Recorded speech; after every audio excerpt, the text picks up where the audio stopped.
program is brought to you by Newsworks in cooperation with the City of Eau Claire. This program is simulcast on WRFP-LP 101.9 FM. This meeting of the Eau Claire City Council will come to order. Please stand for the Pledge of Allegiance.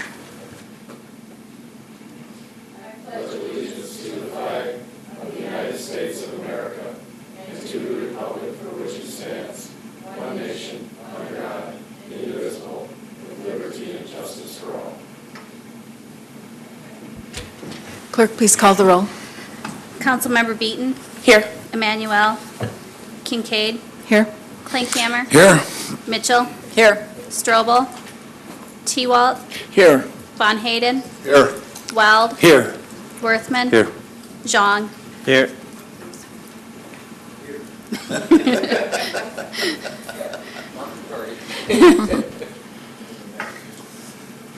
Thank you, Madam City Clerk, and welcome everyone to the Monday, January 22nd, 2018 session of the Eau Claire City Council.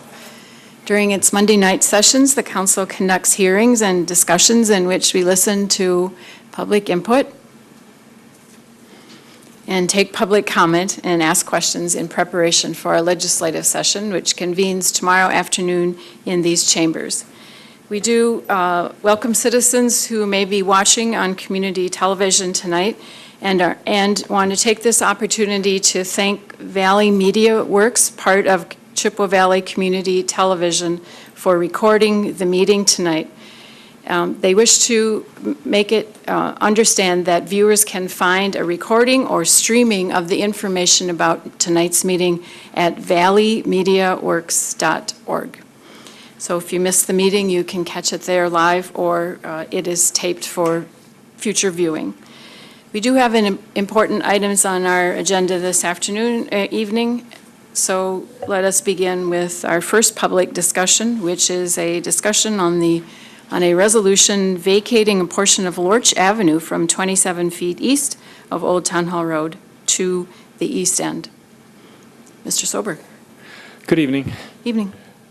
This public discussion tonight is for vacating, as was noted, Lorch Avenue from a point 27 feet east of Old Town Hall Road to the east end of Lorch Avenue. The south half of the right-of-way was dedicated to the city a number of years ago in conjunction with the Gold's Gym development. At the time, the property owner that owned the entire site for the Gold's Gym and where the Mills Fleet Farm was not sure how development would occur. They wanted to preserve the ability to develop in multiple parcels. At that time, dedicated the right-of-way that was part of Gold's and did not dedicate the north half of the right-of-way until recently with the CSM associated with the Mills Fleet Farm. At the time that it was dedicated over the CSM, the grades were not set with Mills Fleet Farm, but when the final site plan and grading was established, this parking lot is 20 feet higher than the cul-de-sac is here, so no access will be available from this cul-de-sac, or would have been available up into their parking lot like you have at Target, where you have multiple points of entry into that facility. So for the lack of use for this parcel and the current use as a driveway through the right-of-way for Gold's Gym, the property owners submitted a petition to vacate the right-of-way from this point, which is the property line for the Mega Holiday and Gold's Gym, across to the north part of the right-of-way. If the vacation is granted, the intersection will be redesigned slightly to actually be more efficient when it's finished. And this entrance here would be turned into a driveway. It would have a driveway apron, and it would appear as a driveway instead of a street. There are no utilities planned for this corridor. Mills Fleet Farm receives its utilities off of Old Town Hall Road, and the current utilities for Gold's Gym come off of Friedeck Road through the skinny, narrow part here. For that reason, we will be submitting an accompanying resolution to release the public utility rights for this section as well tomorrow. There was a question at the Plan Commission about connectivity with this street, and Kathy, is it able to zoom it out a little bit? Oh, thank you. Perfect, thank you. Connectivity with this street from Lorch to the street behind This street is in the town of Washington. There is a extremely large hill. There would be no benefit to connecting the street to the existing street behind here. And on the north edge, the existing street would make more sense to extend in the future if connectivity were desired, either to the north through a possible development here or out to the east. So for all of those reasons, we support the street vacation petition that was submitted. With that, I'll take any questions. Questions for Mr. Solberg? I see none. Thank you. As there are no members of the public present tonight, the chair will close the public portion of the meeting and bring our attention to two closed session items, which I will read into the record as the media is closing down. The City Council will now convene in The Eau Claire City Council meeting will return in a moment. Newsworks is made possible by continuing community support. If you would like to volunteer or make a donation, please contact us via phone at 715-839-5067 or online at valleymediaworks.org. This program is simulcast on WRFP-LP 101.9 FM. We now return you to the Eau Claire City Council meeting. This meeting of the Eau Claire City Council will come to order. Please stand for the Pledge of Allegiance.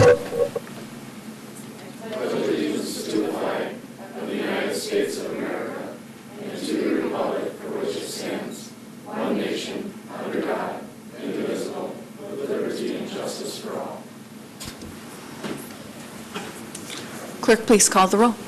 Councilmember Beaton. Here. Emmanuel. Here. Kincaid. Here. Klinkhammer. Here. Mitchell. Here. Strobel. T-Wald. Here. Von Hayden. Here. Weld. Here. Worthman. Here. Zhang. Here.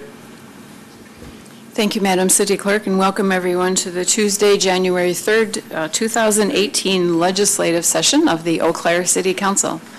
During its legislative session, the council deliberates and takes action on the agenda items before us. We have prepared for this responsibility by working with citizens and collaborating with staff, reading the considerable amount of materials in our packets. We do arrive this afternoon ready to exercise our duty. And we welcome citizens who are joining us in chambers, and to those who are watching and streaming, we want to say thank you to Valley Media Works / Chippewa Valley Community Television for recording the meeting tonight. Viewers will find recording and streaming information at valleymediaworks.org. We thank you as always for that service. We have, as usual, important items on our agenda this afternoon, so let us begin with our work, which starts off with the consent agenda. Do council members have questions or wish to remove an item for separate consideration? I see no such request. On a motion then by Councilmember Zhang, seconded by Councilmember Worthman, the consent agenda is moved and discussion is in order. And there being none, clerk, please call the roll. Councilmember Beaton. Aye. Emmanuel. Aye. Kincaid. Aye. Klinkhammer. Aye. Mitchell. Aye. Strobel. Aye. T-Wald. Aye. Von Hayden. Aye. Weld. Aye. Worthman. Aye. Zhang. Aye. And the consent agenda is adopted and passed. I do have one proclamation this afternoon and would ask Mr. Escondo to meet me at the podium, the CEO of Big Brothers Big Sisters.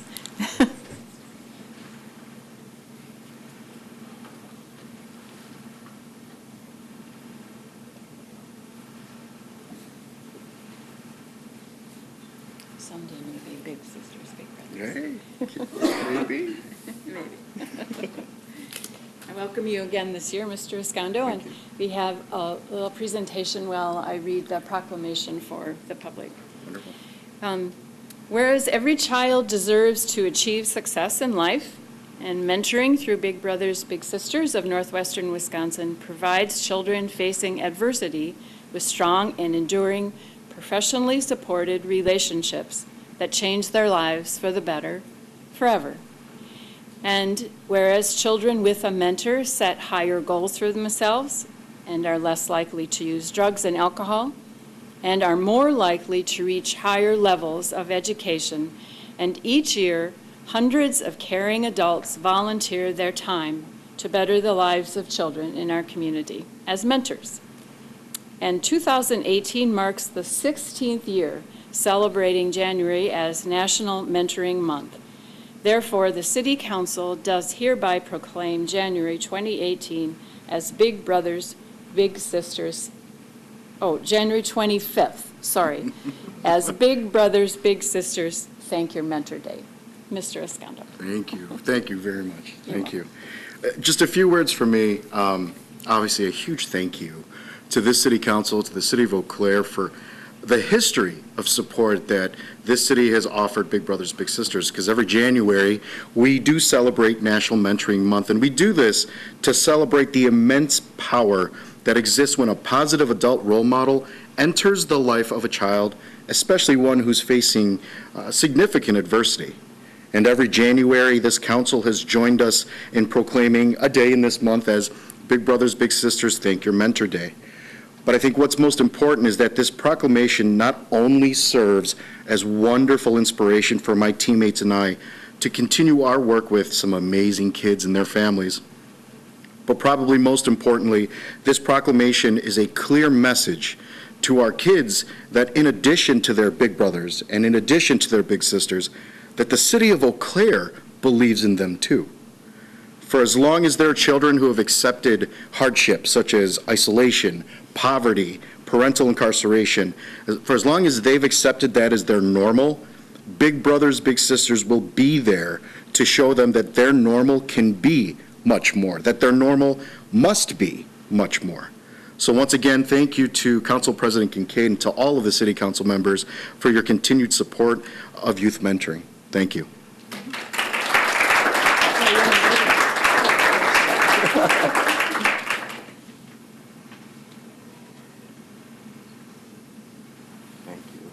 Thank you. Appreciate it. Thank you.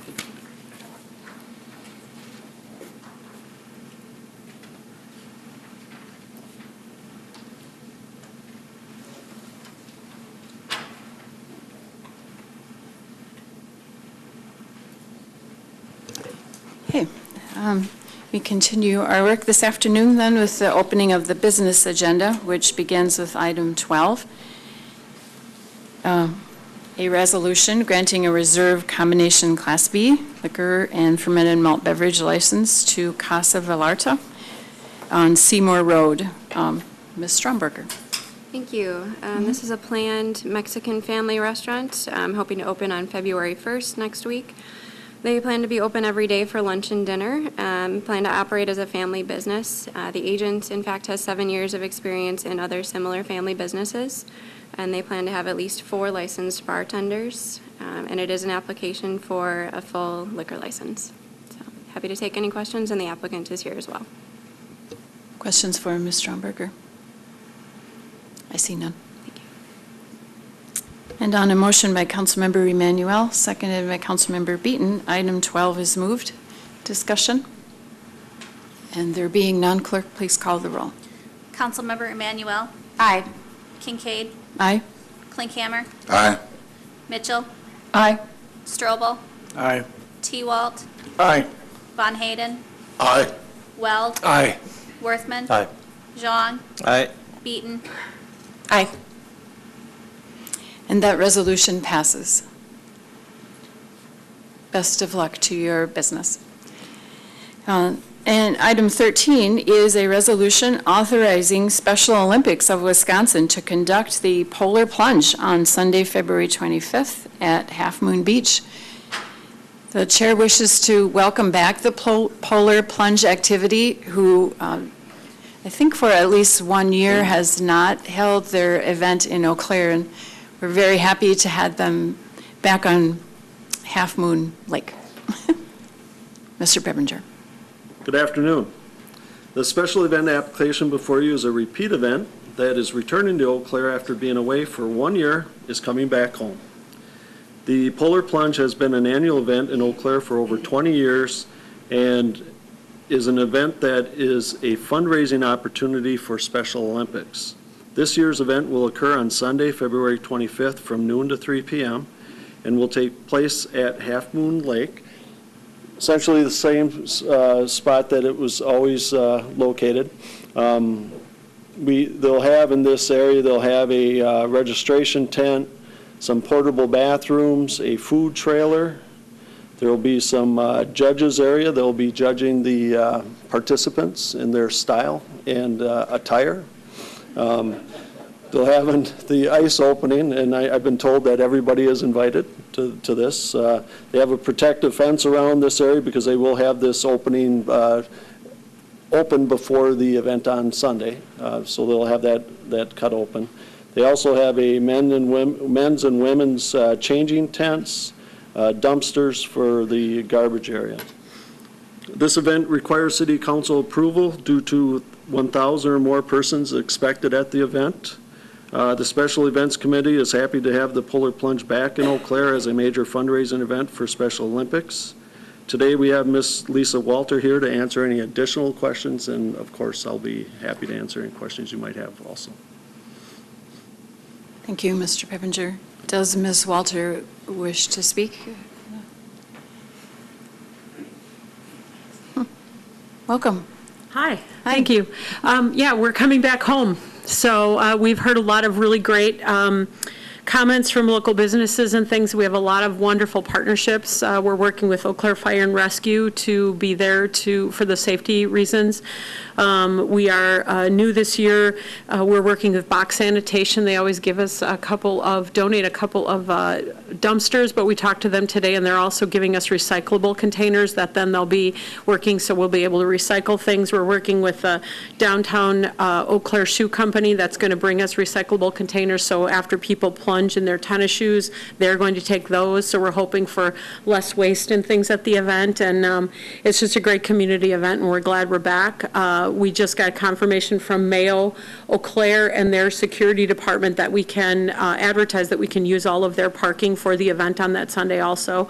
We have shuttles from 2 different locations in the city, and other events happening, a free breakfast and things like that. So we really appreciate the support that we continue to get from the city on a regular basis. Any questions? That sounds wonderful. You will all join us? No. A city council No. plunge team? No, we probably not. But we'll be with you in spirit, of course. In spirit. Well, come on down and just watch. Sure. So we would appreciate that. Yeah, thank you All right. so much. Thank you, folks. And Mr. Pippinger, nothing? Okay. On a motion then by Councilmember T-Walt, seconded by Councilmember Weld. Item 13 is moved and discussion is in order. There being none, clerk, please call the roll. Councilmember Kincaid, Aye. Klinkhammer. Aye. Mitchell, Aye. Strobel, Aye. T-Walt, Aye. Von Hayden, Aye. Weld, Aye. Worthman. Aye. Jean, Aye. Beaton, Aye. Emmanuel. Aye. And that resolution passes. Item 14 is a resolution authorizing fourth quarter appropriation adjustments for the 2017 adopted budget and year-end carryovers. Mr. Solinger. Good afternoon. Afternoon. Before you is a resolution authorizing 3 separate budgetary actions for the fourth quarter of 2017 and year-end carryovers. We have several operating budget appropriations in the fourth quarter of 2017. We have $5,600 in the library for various grants and donations, $6,600 in the general fund for various grants and donations of the fire department, $8,000 for the health department for various grants and donations, and $1 million in the general fund. This is in the non-departmental section of the general fund as an adjustment for the expenditure restraint program. As you may recall, in 2016, the state of Wisconsin revised its interpretation of the program. As a result of that revision, and an effort on our part to maintain compliance with the program and ensure maximum administrative flexibility, we make this annual adjustment now as part of our annual fiscal process. So I believe this is the 3rd time that council's seen an adjustment of this nature. And I guess as long as this new revision by the state is in place, you'll continue to see an annual adjustment for this program. You're not appropriating, or I guess you're not authorizing any additional expenditures. This is a fiscal year 2017 adjustment, and the fiscal year is over, so we won't be expending any new dollars out of the general fund. This is just a budgetary adjustment to ensure compliance with the expenditure restraint program. We also have two capital budget appropriations. We have $1,200 in our land, buildings, and equipment fund for the digital forensic lab. This is an activity that we budget for in that fund that we also receive revenue from the outside agencies that benefit from use of that lab. So we're adjusting the budget as a reflection of those revenues that will then be used to fund future activities in the program. We're also requesting an appropriation of $74,500 in our sewer utility capital fund. This is not a request for a new budgetary appropriation, like new dollars. This isn't increasing the overall budget of the fund. This is a program-to-program adjustment that we're making from our 2016 citywide sewer program to our 2015 citywide sewer program. Staff have been very intentional about trying to get our capital programs closed out in as timely of a manner as possible. This adjustment will support that goal. Once the adjustment's made upon council approval, we will close out that 2015 program. As of now, it's also our intention to close out the 2016 program as well. We also have several operating budget carryovers. We have a carryover of $13,400 in the general fund for the fire department for unused grant funds, EMS grants. We also have a request of $14,400 in the general fund for our community services department for two outstanding DNR grants that we still have some funds to expend under those grant contracts. Library staff are requesting a carryover of $92,100 of various grant and donation revenues that they would like to carry over into 2018 for expenditure. And we are requesting $386,600 in our economic development fund. This reflects the unused balance of committed funds in our revolving loan fund program. So these are dollars that were previously committed by the council when the loan program was formed. They are just unused funds at this point. By carrying over these funds, it will allow staff to immediately begin issuing loans from this program whenever favorable applications are received. So with that, I will take any questions. Thank you, Mr. Solinger. Councilmember Mitchell has a question. Thank you. For those grant funds that various departments have that can't be carried over to another year, does somebody watch to be sure that they're expended and that we don't lose them? Do you do that, Josh? Yeah, Mr. Solinger, sorry. We do have a process for reviewing grants. It's sort of a collaborative effort between finance and the end-using departments. We kind of on the back end, so to speak, in our financial system, we have a way of tracking each of those individual grants. There is a process to review those. Member Worthman? Thank you, Council President. Thanks for the report, and I wanted to just follow up about the neighborhood matching fund. Are we still running that program? We do. How's that going? It's I don't have the information in front of me. I can follow up with you. Okay. I know that I believe we just issued some matching funds out of that just this last year. It is still being actively used. I just don't have that number in front of me. Thank you. Mm-hmm.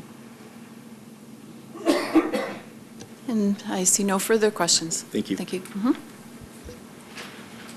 And without further questions, on a motion by Councilmember Klinkhammer, seconded by Councilmember Von Hayden, item 14 is moved. Discussion? And there being none, clerk, please call the roll. Councilmember Klinkhammer. Aye. Mitchell. Aye. Strobel. Aye. T-Walt. Aye. Von Hayden. Aye. Weld. Aye. Worthman. Aye. Jean. Aye. Beaton. Aye. Emmanuel. Aye. Kincaid. Aye. And that resolution passes. Item 15 is a resolution authorizing reallocation and appropriation of funds for a citywide bridge maintenance and authorizing a procurement for the Grand Avenue pedestrian bridge redeck project. Mr. Solberg. Good afternoon.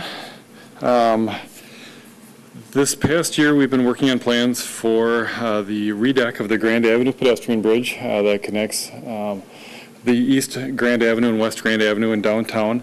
The surface on it, the walking surface has become deteriorated and in need of replacement. The steel girders and the piers underneath are in sound shape.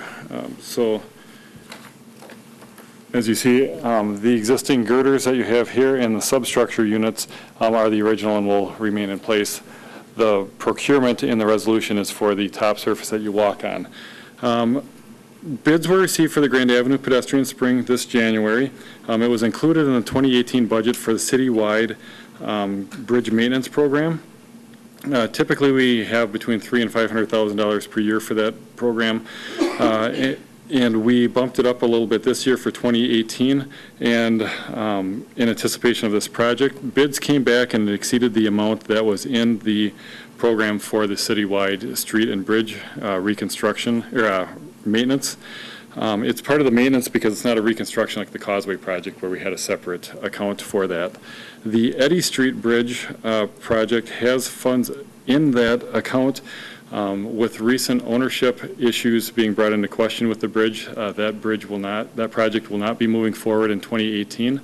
The funds that are remaining in that account, or some of the funds remaining in that account, are being requested to be reallocated and appropriated into the citywide bridge maintenance program, and the resolution also authorizes the award of procurement 2018-07, which pays for the redeck of this bridge. With that, I'll take any questions. Councilmember Mitchell? Thank you. Could you explain how we found out that we don't own the Eddy Street Bridge? Well, we applied for the Eddy Street Bridge program in the same program that paid for the Causeway project, and it's an old bridge. And sometimes bridges over the railroad are owned by the city, like the Old Wells Road Bridge was recently replaced in the last 20 years by the city, and it's owned by us. So it had been in the state's maintenance in their bridge inventory as a city bridge for decades, and we have been. The city of Eau Claire has been, I guess, under the assumption that it's our bridge. Bridges don't have a title; they have paperwork that goes along with it. So we were asked if we had any agreement like we had with the 53 freeway. There was agreement for those bridges. Water Street Bridge has an agreement. We didn't have any record in our system of ownership for the bridge. They did a search of Eau Claire Leader newspaper articles before it was a Leader Telegram, and there was a fairly contentious process with the city and the railroad and the Public Service Commission in the 50s, and ultimately the Public Service Commission ordered the Union, I think it was called the Union Railroad at the time, to build the bridge, and the city of Eau Claire was ordered to build and maintain the bridge, and the city of Eau Claire was ordered to build and maintain the approaches to the bridge. So since it's not a city of Eau Claire bridge, we're going to request the funds go towards the city of Eau Claire bridge. And so it's kind of an interesting story. Are there questions? Councilmember Strobel? Yeah, thank you. I have a couple questions, Mr. Solberg. On that Eddy Street one, we did sort of extensive planning on that, didn't we? And didn't we even authorize purchasing some properties? Did we ever follow through and purchase properties? Nope. The only thing that was encumbered or began was the design process for that. So we had a contract with a consulting firm to start doing the bridge design. We did go through the real estate process. The city council selected a preferred alignment. We identified properties that would be purchased, but the real estate process, the design process didn't get far enough through the process to authorize the purchase of those homes, and the design is not completed. The design on the bridge was halted when this issue started to surface as a possible detriment. So the bridge itself is about a third designed with it, but we didn't purchase property, we didn't relocate any utilities or do anything beyond that. Okay, and then on the Grand Avenue footbridge, what was the original bid on that, and what did the bid come in at? And then how much from this Eddy Street Bridge are we actually moving to cover that cost? So we're requesting $600,000 from the Eddy Street Bridge to go into the citywide bridge account. So that'll give us $1.85 million into the citywide bridge maintenance, which would cover, the low bid for this bridge came in at $1,790,000. But out of that $1,790,000, we included items. We wanted to bid this bridge in December and January to hopefully have it come in as low as possible. So there were some items for AT&T for the conduit that we would be reimbursed for, and there are some aesthetic items that we will be change ordering out of the bid and we will not be including. So the actual construction price, we're estimating to be about $1.6 to $1.65 million. So it will come in under what's bid on there. And so that's where I'm confused, because if we had the money in the 2018 CIP already for the bridge, and it's coming in under what we thought it was going to be. No, We had 1.25 million in there. Okay. So through the design and with bridge estimates for previous lets, the estimate came in higher. So we're hoping we would come in lower because we're in an optimum time to bid, but it ended up coming in a little bit higher than we had thought. Okay, thank you. Any other questions? I see none. Thanks. Let's see, on a motion then by Councilmember Mitchell, seconded by Councilmember Strobel, item 15 is moved and discussion is in order. And there being none, clerk, please call the roll. Councilmember Mitchell, Aye. Strobel, Aye. T-Walt, Aye. Von Hayden, Aye. Weld, Aye. Worthman, Jean, Aye. Beaton, Aye. Emmanuel, Aye. Kincaid, Aye. Klinkhammer. Aye. And that resolution passes. Item 16 is a resolution approving appointments and reappointments to boards, commissions, and committees. As is our habit, the Advisory Committee on Appointments suggests the following people to be appointed to various boards and commissions. To the Administrative Review Board for a new appointment to fill an unexpired term that will expire in 2018, Donna Osted. To the Bicycle Pedestrian Advisory Committee, a new appointment which expires in December of 2019 of Carl Mothis.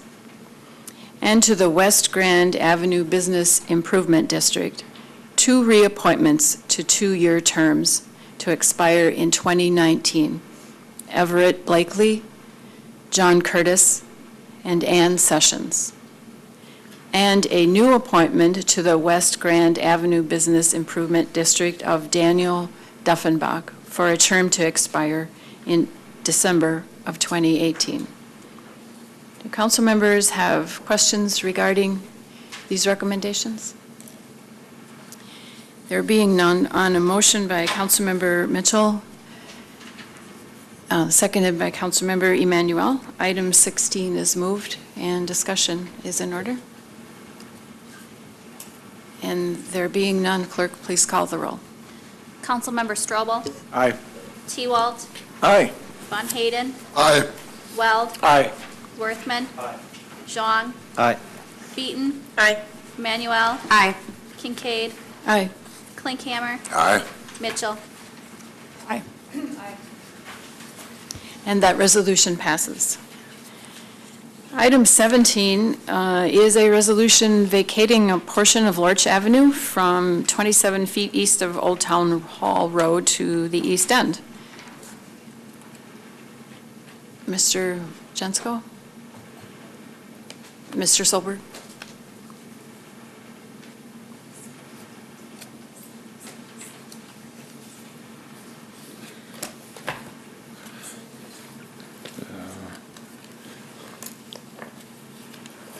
So I'll just go over again the materials from the hearing last night. Here is a picture of the site plan for the street vacation. This is Lorch Avenue, and we received a petition to vacate the portion of Lorch Avenue from this point, which is the property line between the gas station and Gold's Gym, to the east end of the right-of-way that was dedicated for the cul-de-sac. The south half of the right-of-way was dedicated in years past in conjunction with the Gold's Gym development. The CSM that created this lot contained the right-of-way dedication for the north half of the cul-de-sac. When the designs were finalized for the Mills Fleet Farm, there was a 20-foot difference in grades from this point up to this point here. So this right-of-way in this public street would not provide alternate access to the parking lot as thought earlier in the process. It really functions as a driveway solely for the Gold's Gym. For that reason, the property owner signed a petition, submitted it to vacate this portion of the right-of-way, and there are no public utilities located within this, nor would there be a need to in the future. So the resolution also contains a release of the utility easement that would be located within that. With that, I'll take any questions. Councilmember Strobel. Thank you. So who owns that property, Mr. Solberg? This here? Yeah, so I mean, if we vacate that, is the Gold's Gym buying that? Do they own that? Does Farm and Fleet own that? Does the city own it? Well, it would go along the property line that it came from. So the south half is owned, we were working with Mr. Powers. I believe he's the property owner underlying Gold's Gym. So the half that was dedicated as part of the Gold's Gym development would go back to them, and the remaining portion that came to the city from the CSM for the Mills Fleet Farm would go back to that property owner. Okay. And then we would retain, this would be a public right-of-way here, which would be just a driveway apron, like your driveway apron in the city is public property. And it would be a private drive instead of a wide city street. Okay, thank you. And I see no further questions. Thank you. On a motion by Councilmember Zhang, seconded by Councilmember Worthman, then item 17 is moved. Discussion? And there being none, clerk, please call the roll.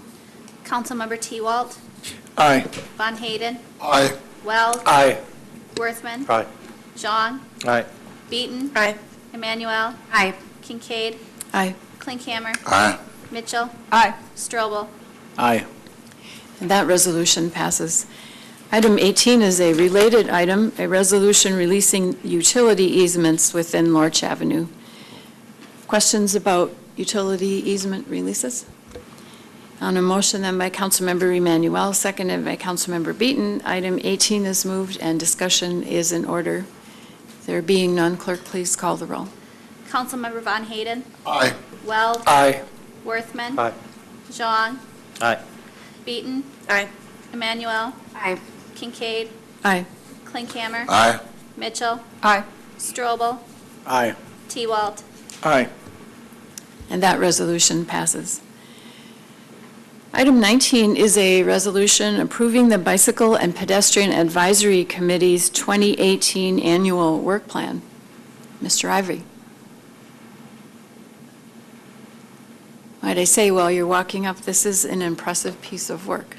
Thank you. Good afternoon.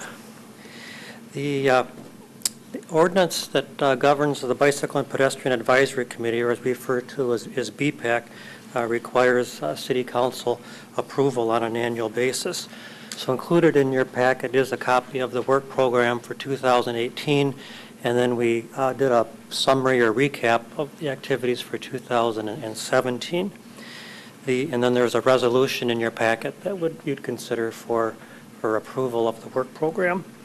Leah Ness from the engineering department and myself are the staff people that are assigned to BPAC.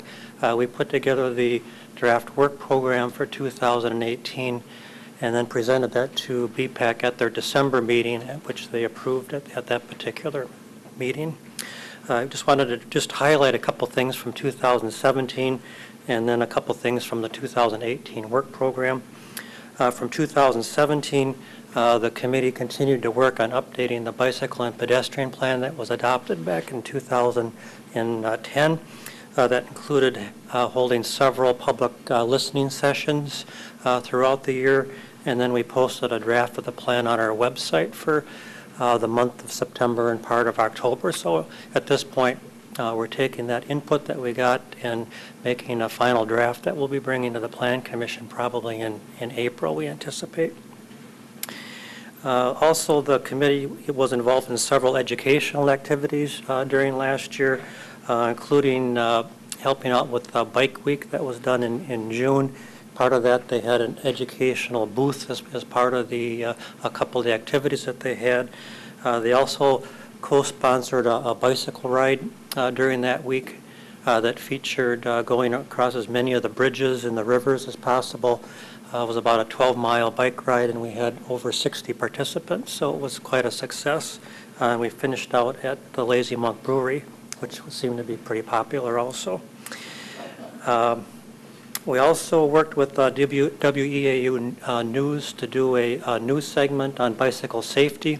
And that was aired, and I think we have that posted on our website. That was quite successful.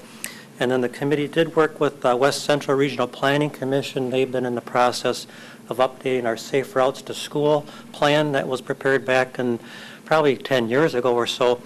And the committee helped out with doing some of the survey work and questionnaire work that was done at each of the individual schools, which was quite helpful. In terms of the 2018 plan, as I mentioned, we'll continue to work on updating the bike pedestrian plan that we hope to bring to the Plan Commission in April. One of the priorities of the engineering department is to develop a written crosswalk policy in terms of, right now there is not a written policy in terms of where crosswalks should be placed, and then in terms of when they are placed, what those designs should be. So Leah would like to have a written policy that we can follow as we go forward. That's something that we weren't able to really make any headway on in 2017, but we want to move forward on that in 2018. Leah's put together a task force or a committee that she's working with, and there's a member of BPAC that's on that particular committee. There's been discussion about trying to implement some form of a bike share program within the city of Eau Claire, and at this point, we've been told that the university is quite interested in doing that. In fact, they have monies that have been set aside from the Student Senate to try to implement some form of a bike share. So BPAC would be involved basically in just trying to facilitate some discussions about that, try to get different groups that may have an interest in that together in the same room. Downtown Eau Claire, Visit Eau Claire, and some other groups that are interested in possibly doing that. The scope of bike share has really changed over the last few years from being originally where there were set stations where bikes are parked.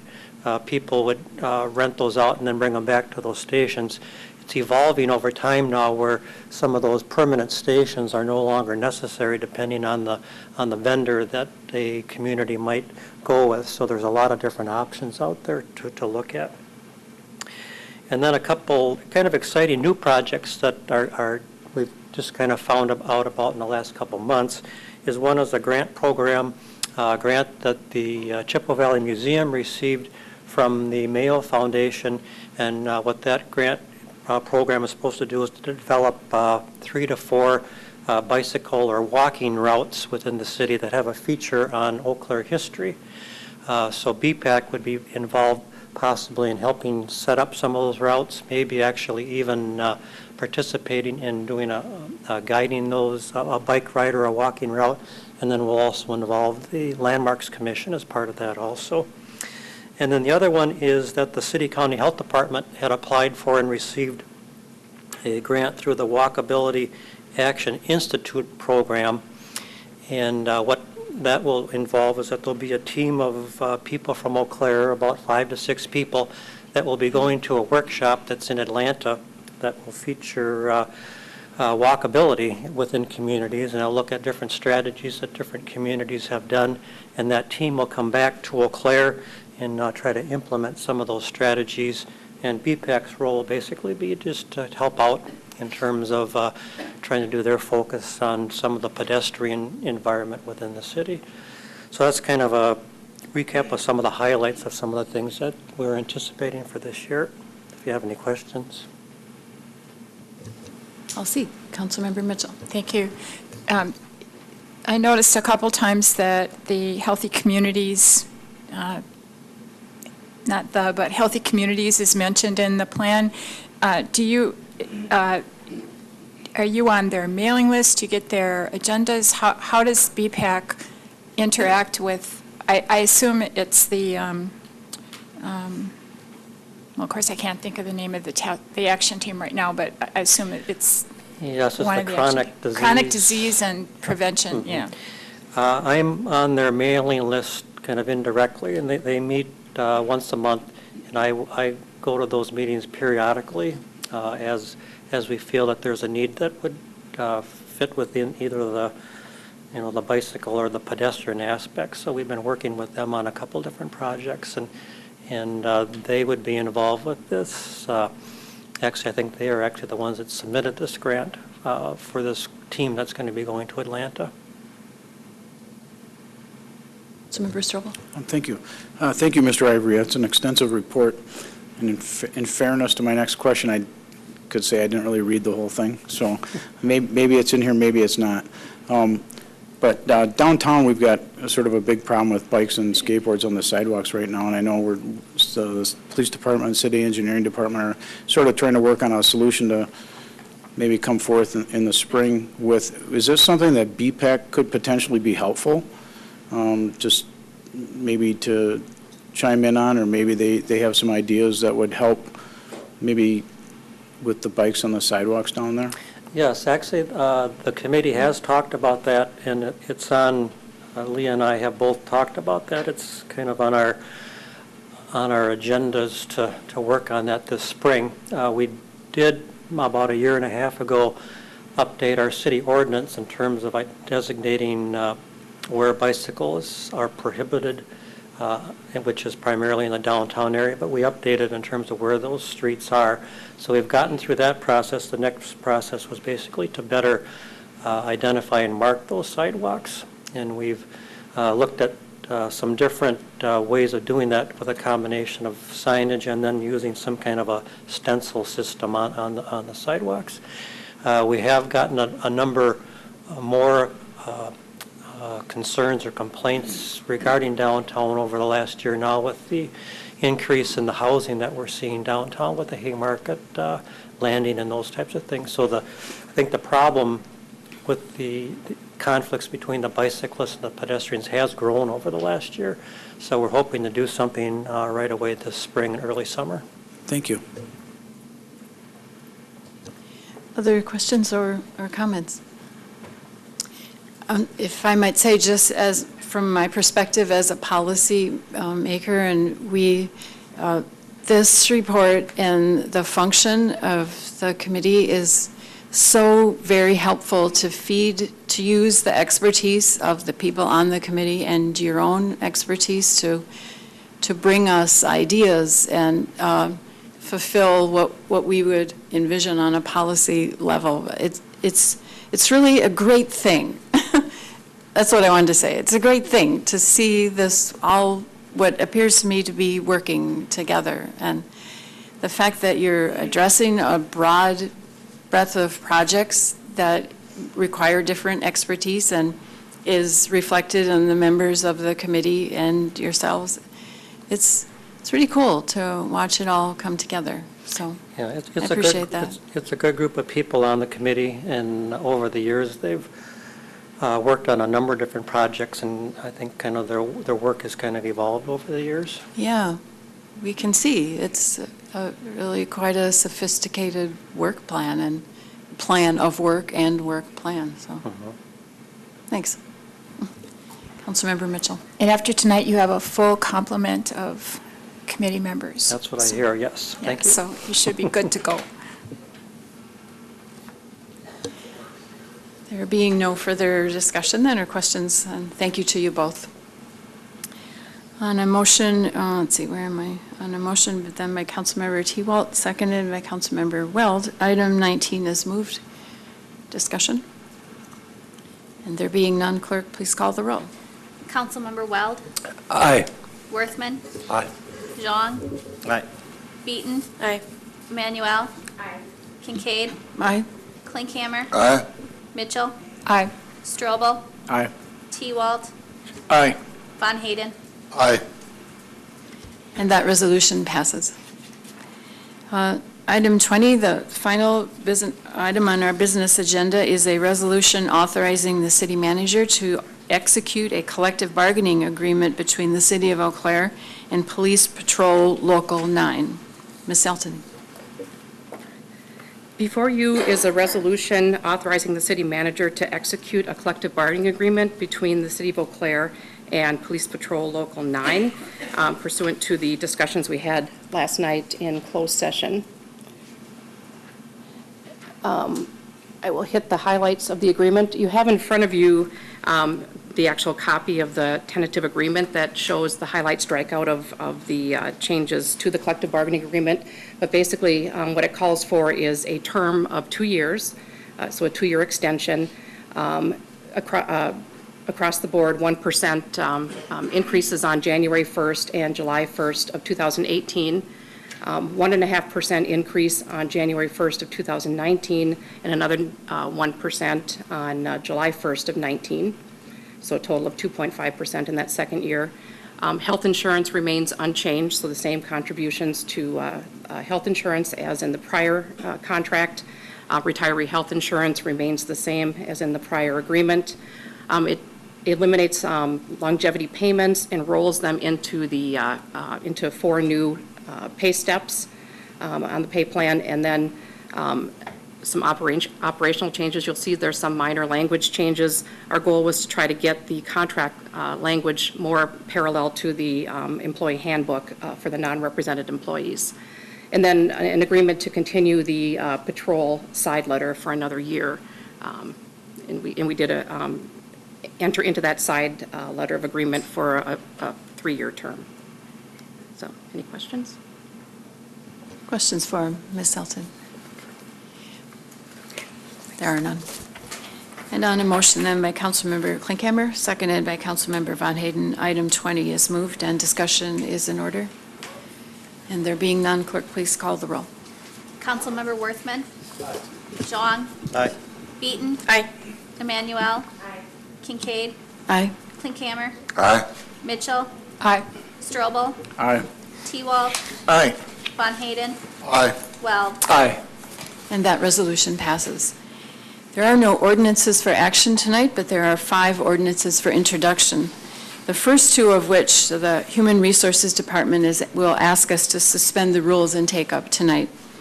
They begin with an ordinance amending 2.72 entitled City Plan to adopt that part thereof pertaining to Police Patrol Local 9. Item 22, an ordinance amending 2.72.010 of the city plan, specifically that part pertaining to Recreation Temporary Pay Plan. And item 23 for introduction, an ordinance rezoning property at 601 Water Street and 116 6th Avenue from C2 to CBDP, and to adopt a general development plan for a vehicle service use. And item 24, an ordinance rezoning property on the east side of Jeffers Road, north of the intersection of Steffi Road, from R1A to R2P, and to adopt a general development plan for single-family homes and twin homes.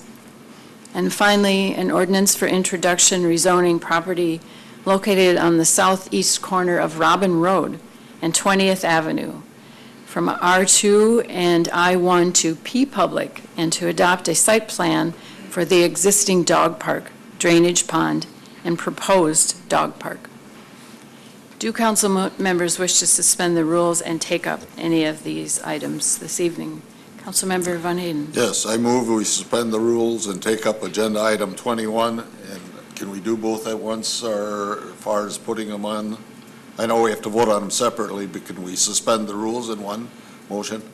Yes, we can. Okay, agenda item 21 and agenda item 22. And Second. Seconded by Councilmember Klinkhammer. Any discussion on the motion to suspend the rules? Those in favor signify by saying aye. Aye. And those opposed? Then item 21 amends the pay plan as outlined by Ms. Selton. Any questions on that item? On a motion then by Councilmember, I forgot where I was. Councilmember Mitchell, seconded by Councilmember Strobel. Item 21 is moved and discussion is in order. And there being none, clerk, please call the roll. Councilmember Zhang. Aye. Beaton. Aye. Emmanuel. Kincaid. Aye. Klinkhammer. Aye. Mitchell. Aye. Strobel. Aye. T-Walt. Aye. Von Hayden. Aye. Weld. Aye. Worthman. Aye.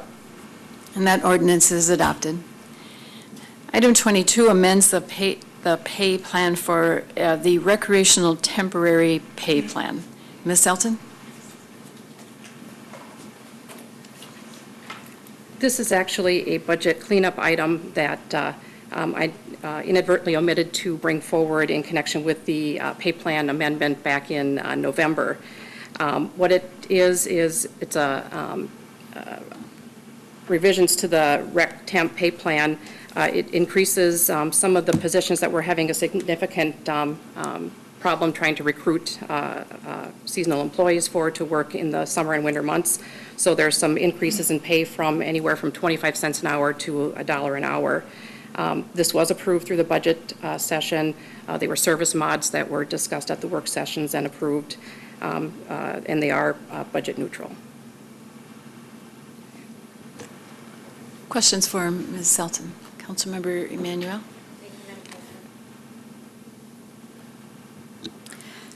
Thank you for bringing this forth. I'm wondering if you all will have a plan to try to measure if the differentiation in the hourly wage is making a difference in the retention and recruitment and retention, even if it's for 4 months out of the year. It definitely will be something that we'll be monitoring to see if it makes it easier to recruit these seasonal workers and retain them for the full season and not have the turnover, where they might be looking at other options for summer employment if the pay could be higher at other establishments. Thank you. So, Member Mitchell? How is it that it's budget neutral? I think Mr. Winzens can explain that better than I could. Mr. Winzens? Yes, the Recreation Department is going to be absorbing these increases within their existing budgets by monitoring the number of hours that employees are working. For example, at the pool, when the weather may be cooler and there may be lower attendance, making sure that we don't have additional personnel there above and beyond what might be required to be there. So really it's through just better monitoring of our resource needs. Councilmember Strobel? Thank you. I thought I saw when we were doing the pay plans that you actually had a range. You had a range on a lot of these jobs where you could offer between this amount and this amount. Is that true here, or do you have to come to us every time you need to potentially raise the rate to attract people? There is a range. So typically when someone comes in for a first year, they would be hired at the step A, or in some of these positions, it does call for, like with respect to head swim instructor, where they would normally had come in the past at step A, there was some changes to the ranges, and now they'll come in at step E. So the first year you're put at that first step, and then if you return in the second season, you move up one level in that following year. You may be thinking of, there is a third temporary pay plan that applies to other city temporary employees. This is particular to recreation. Ms. Selton, I see Ms. Comte behind you, who I don't know if she has a comment or. No, she's just here if there's any questions. I can, just quick. Sure. Can I address Councilman Emmanuel's question? Really, one of the primary reasons for looking at a pay plan increase is to retain, hire and retain employees. But our biggest area where we're seeing nationally and statewide and even in Eau Claire to some degree, is our lifeguarding at the pool. So that will be definitely monitored and measured to see how many people we can recruit and then ultimately retain, even though we won't know that retention until we're into this a couple years. Thank you. And as a related question, as Mr. Winzenz shared, this is my understanding, is that if I can translate what I think he was saying, let's say somebody's scheduled, noon to 6 p.m., and darn it, at 3 o'clock, the weather turns to 60 degrees, no one's in the pool, you might send some people home, and then that's where you incur that cost savings because you're saving on the budget there. Is that pretty typical, even if we weren't looking for ways to stretch the dollars? Do you typically send people home? Or if an employee is scheduled to work from noon to 6, come heck or high water, they're working from noon to 6? No, we do monitor based on weather. At the pool specifically, if it's a rainy day, and lifeguards may come in initially just to see if the weather might clear, or they might be called off. So we do monitor, but we are here to serve our customers, so we are trying to be open as much as we can within reason. At the pool specifically, we also have different staffing levels. So if we have, 50 patrons versus 1,200 patrons, that's a different staffing level. So people are sent home. As far as budget neutral goes, we also looked at line items, expense line items. So we lowered some of our expense line items to help capture some of the costs of the payroll increase. So that is basically how we are addressing that as well. The pool specifically, though, will see a little bit of a change in hours and dates, but not impacting our customer experience at all. We are very slow the very first 2 weeks after Memorial Day. We want to be open Memorial weekend and then that first weekend in June. But during the week, we do not see a lot of patrons. However, we will monitor that. If school groups want to come in, we'll definitely open for school groups. And we're looking at revenues as well. So we are just really trying to give a good customer experience, but also be smart about how we operate. May I ask a follow-up? Thank you.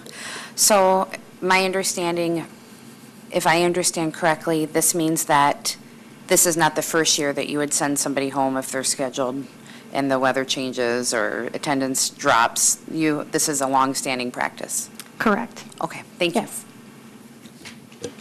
Thank you so much, Ms. Okay, Compte. thank you.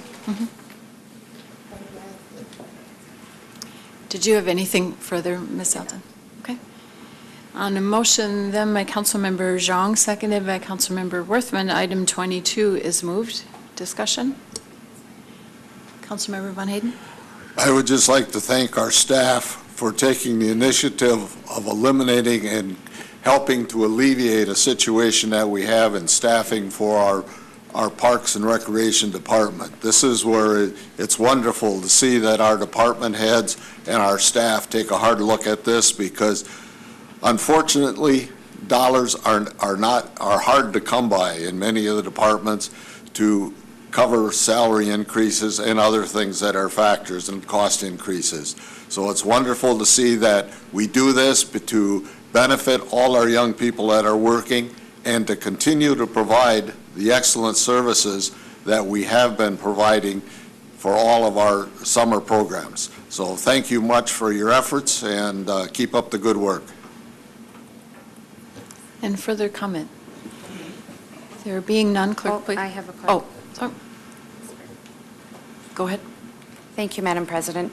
I wanted to echo my thanks as well, and I know that we, as a organization, have talked about how do we increase wages, and it does come at a cost. And so you've made some strategic decisions, and I think our employees are worth investing in, and I wish this much success.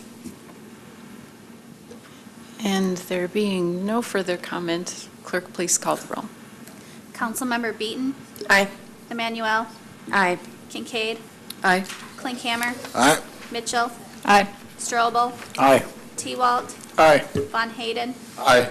Weld? Aye. Worthman? Aye. Zhang? Aye. And that ordinance is adopted. There, in the next order of business is announcements. Mr. Winsens. Thank you, Council President. January 31st is War Valley Rally down in Madison. So if council members are interested in attending, then get that taken care of. Also, February 23rd, 24th, that's a Friday and a Saturday. Please hold those dates for the planning workshop that the city manager will be working with the city council and staff on. You gonna turn the mic on? Sorry. And also on February 16th is the State of the City address, and that will be at the Lismore. And just finally, just want to give a little update on snow removal activities and give a bit of a shout out to our community services workers. In my opinion, they've done an exemplary job, very difficult snow removal operation, one of those that occurs all day, and crews are out plowing snow, keeping the streets open under traffic. And again, just a difficult operation. I think they did a great job. All council members were able to get here for the meeting last night, so that was wonderful. They will be wrapping up. They've been doing residential plowing activities today. Those should be either wrapping up or wrapped up by now. They'll be back in tomorrow doing cleanup in residential areas for the alternate side parking. And then on Thursday, we'll be doing snow removal within the downtown and Water Street area. So just because the snow has stopped doesn't mean our cleanup activities have. So again, just want to pass my thanks along to the community services crews for the great job. Thank you, Mr. Winsens. If I might elaborate a little bit on the strategic planning dates that Mr. Winsens presented. The strategic planning is for the council. It's our chance to develop a new strategic plan that would stand on the one that we already have and build on that. There will be a facilitator, and it's scheduled tentatively to begin at 5 p.m. on Friday, so it's not all day Friday, and it shouldn't interrupt the work day. But it'll be really exciting, and it's really great food, so you'll all want to come and be pretty exciting. And then it'll finish up a little bit on Saturday morning, so it'll just be part of 2 days. There's a facilitator coming, whose name escapes me right now. Rebecca Ryan. So it's the first time I think that you all have heard about that date, and we put it out there for you to start planning your calendars, and we hope, of course, that it works out for all of us to be together, work on our strategic plan. Any announcements by council members? There being no further business to come before this body, then, on a motion by Councilmember Emmanuel, seconded by Councilmember Beaton, we are adjourned without objection.